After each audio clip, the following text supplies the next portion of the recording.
Steve Mignani here for Astor Auctioneers and the Great Texas Mopar Horde Auction Event with item number 118, a 1951 Chrysler Windsor Deluxe. Now, we don't see the V on the front of this, so we don't expect a Hemi, but more on that in a second. The grille on this is really nice. The chrome is nearly mint. Aside from these dents, it's pretty much as new. Front bumper is looking pretty good too. A little bit of surface chrome pitting, but again, the front fenders on this look very, very nice. The hood is solid. Okay, speaking of which, let's lift that hood and see what we find. And there it is. Yeah, the 51 model year was the first year for the 331 Hemi. And in fact, item 207 in this auction, if you want to compare what the Hemi looks like, go to item 207. But again, this is number 118, and this has the base 250 cubic inch inline six. Again, the Hemi was not available in the little Windsor Deluxe two-door or four-door like this one here. Again, that's a flathead 250 cube six. One barrel carburetor, manual steering, manual brakes, no air conditioning, but it does have the optional heater. But up on the firewall, it's nice to see all of that nice original paint. The surface rust there is not structural in any way. That is absolutely bone dry. I love the OK1 electrical, the test stamp right on the firewall. Nicely preserved. This is a 6-bolt car. We can see here the 6-bolt battery with 3 caps.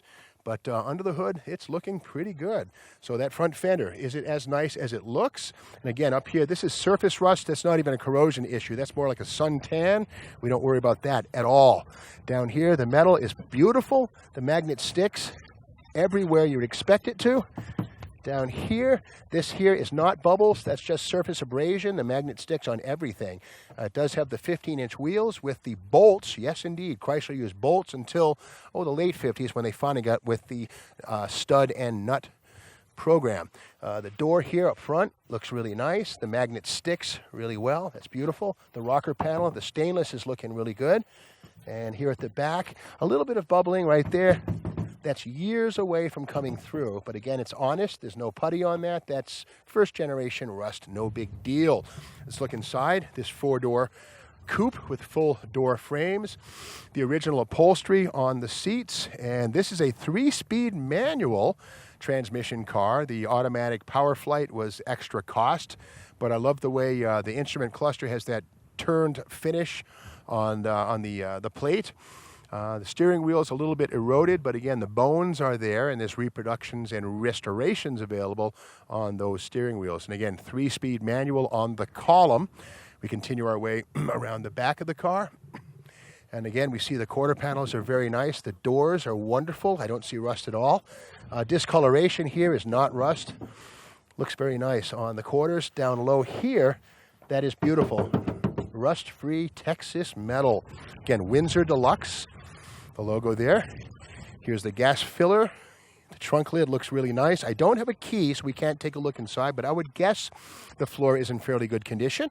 We have a Texas plate, 1974, JLT 569. Last registered back in 74, 44 years ago, 46 years ago. Quarters and trunk look really nice. The magnet sticks everywhere.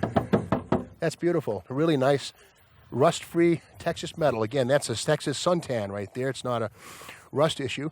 The wheel housing has been bonked, maybe a little bit of a parking lot rumble, but again, no Bondo, no issues there.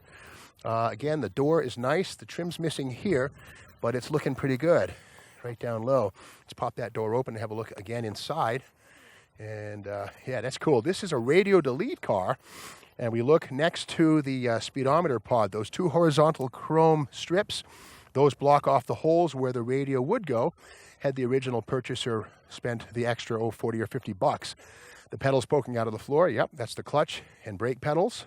Speaking of brakes, this has manual 12-inch drums all the way around, perfectly adequate in stopping this car from normal speeds. And the front fender comes down low, bit of a dent, but again, original paint. No Bondo, no repairs at all. The trim is still here. And this car has been sitting here for so long, the silt and the dust are up to the hub. I mean, it's just amazing to see a car like this. Front fender has been wrinkled, a little bit of an impact, but again, that's not rust, that's just accident damage, a bit of a wrinkle there. Front bumper, once again, in really nice condition. So that's the story of this, number 118, a 1951 Chrysler Windsor Deluxe 6-cylinder 3-speed manual radio delete less is more economy model. What's it worth? Well, you decide.